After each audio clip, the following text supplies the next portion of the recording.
इस दुनिया में जब आदि मानव रहा करते थे तब से इंसानों के अंदर एक बुद्धि तो जरूर था, वो था लिखने का बुद्धि।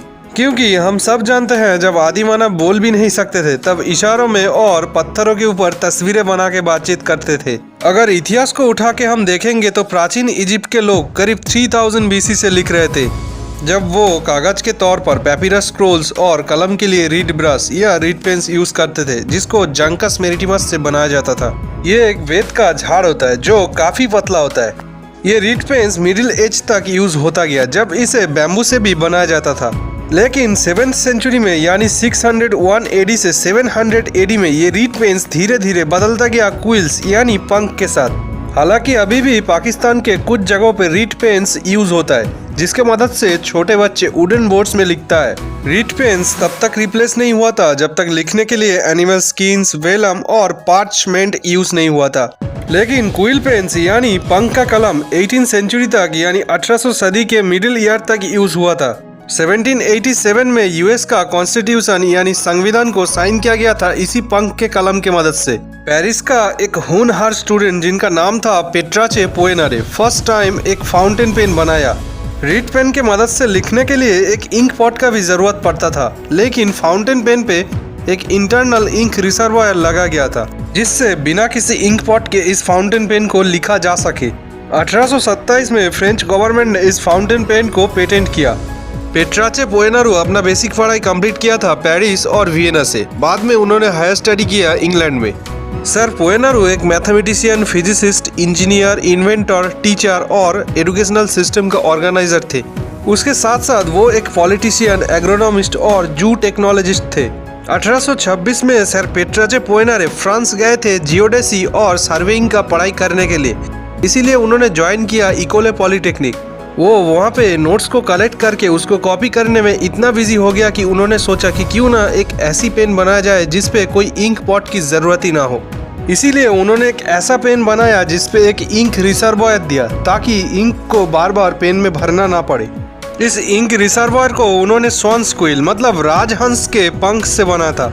25 मई 1827 में the manufacture department of the French ministry of the interior ने पेट्राचे पोएनारू का इस इन्वेंशन को रजिस्टर किया 3208 नंबर के साथ और डिस्क्राइब किया कि never ending portable pen which recharges itself with ink, जिसका मतलब है कभी भी खत्म ना होने वाला एक वाहनीय कलम जो इंक के मदद से खुद को रिचार्ज कर सकता है। सर पेट्राचे पोएनारू के सम्मान में द पेट्राचे पोएनारू मेट्रो स्टेशन का नामकरण किया गया था, जो बुचारेस्ट पे मौजूद है। और 2010 में पोस्टा रोमाना सर पोएनारू का फाउंटेन पेन के साथ साथ उनका भी तस्वीर 5 लई स्टैम्प पे जारी किया था। उसके बाद 1888 का 30 अक्टूबर में जॉन जैकब लाउड, जो एक अमेरिकन इन्वेंटर थे, जिन्होंने पहली बार बॉल पॉइंट पेन के पेटेंट के लिए जारी किए थे। सर जॉन जे लाउड एक लॉयर यूनियन नेशनल बैंक इन वेमाउथ मैसाचुसेट्स पे एज अ कैशियर काम किए थे। उसके साथ साथ वो अपना कम्युनिटी में चर्च का और लोकल हिस्ट्रिकल सोसाइटी का एक मेंबर भी थे। उनका ये कहना था कि उनका जो बॉल पॉइंट पेन था वो उस सरफेस पे लिख सकता था जहाँ पे एक नॉर्मल पेन का कोई लेना देना नहीं था, और यह साबित भी हुआ था।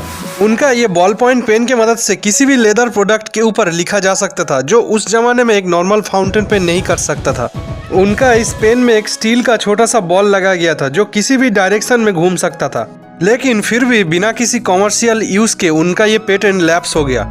उसी साल में सर जॉन जे लाउड एक फायर क्रैकर कैनन का पेटेंट के लिए भी रजिस्टर किया था। वैसे तो बॉल पॉइंट पेन का जो आइडिया या फिर इन्वेंशन, इस दोनों का ही credit sir John Jacob Loud को जाता है, लेकिन उनका ये पेटेंट लैप्स हो जाने के कारण उनका इस आविष्कार का कोई वैल्यू नहीं रहा। इसी बात का फायदा उठाते हुए 1938 में लास्लो बीरो, जो एक हंगेरियन न्यूज़पेपर एडिटर थे, उन्होंने अपना भाई जॉर्ज, जो एक केमिस्ट थे, उनको एक नया डिजाइन का पेन शुरू करने के लिए बोला, जिसपे एक छोटा बॉल भी दिया जाएगा। 15 जून 1938 में लास्लो बीरो एक ब्रिटिश पेटेंट के लिए अप्लाई किया था, लेकिन 1940 में बीरो ब्रदर्स और लास्लो बीरो का एक फ्रेंड जुआन जोर्गे मेई ने वर्ल्ड वॉर 2 के टाइम पे हिटलर से बचने के लिए अर्जेंटीना में भाग गया था। 17 जून 1943 पर लास्लो बीरो ने यूएस में और एक पेटेंट के लिए अप्लाई किया। पेटेंट ग्रांटेड हुआ क्योंकि यूएस गवर्नमेंट को इस बॉल पॉइंट पेन को यूनाइटेड किंगडम का रॉयल एयरफोर्स में बेचना था, रॉयल एयरफोर्स का एम्प्लॉयज के लिए। तो उसी दौरान पेटेंट ग्रांटेड होने के बाद अर्जेंटीना में लास्लो बीरो ने बीरो पेन्स का गठन किया और उस टाइम पे ही बाजार में पहली बार ball point pen commercially available हुआ था। अर्जेंटीना में बॉल पॉइंट पेन बीरो में नाम से जाना जाता है। 1960 में मार्केट पे आया स्केच पेन, जिसका पॉपुलैरिटी आज भी काफी ज्यादा है। टोक्यो स्टेशनरी कंपनी पेंटल, जो जापान में मौजूद है, इसका फाउंडर योकियो होरियो ने इस स्केच पेन को इन्वेंट किया था। यह स्केच पेन शुरुआत से ही यूएस मार्केट पे हिट रहा है। आप लोगों के जानकारी के लिए बता दूं, एक नॉर्मल पेन से हम 45,000 वर्ड्स लिख सकते हैं। हमारे भारत पे एक पेन है जिसका हाइट है 18 फीट और वजन है 37 kgs। चौंकाने वाली बात यह है कि इसी पेन से लिखा भी जा सकता है, ये कोई स्टैचू नहीं है। 2011 में आचार्य माकुनूरी श्रीनिवासन ने इसे बनाया था। क्या आपको पता है यूएस का प्रेसिडेंट जोए बिडेन जब भी कोई इंपॉर्टेंट डॉक्यूमेंट साइन करता है तब हर टाइम पे वो अलग अलग पेन का यूज़ करता है। मतलब एक बार यूज़ किया हुआ पेन को वो दोबारा यूज़ नहीं करता है। किसी भी डॉक्यूमेंट को साइन करने के बाद उस पेन को जोए बिडेन उस पर्सन को गिफ्ट कर देता है जो उस डॉक्यूमेंट को बनाने में हेल्प करता है। तो दोस्तों, ये था पेन के बारे में आज का एक छोटा सा वीडियो। तो ऐसे ही किसी मजेदार सा स्टोरी टाइप फैक्ट के साथ हम मिलते हैं अगले वीडियो में। तब तक के लिए जय हिंद।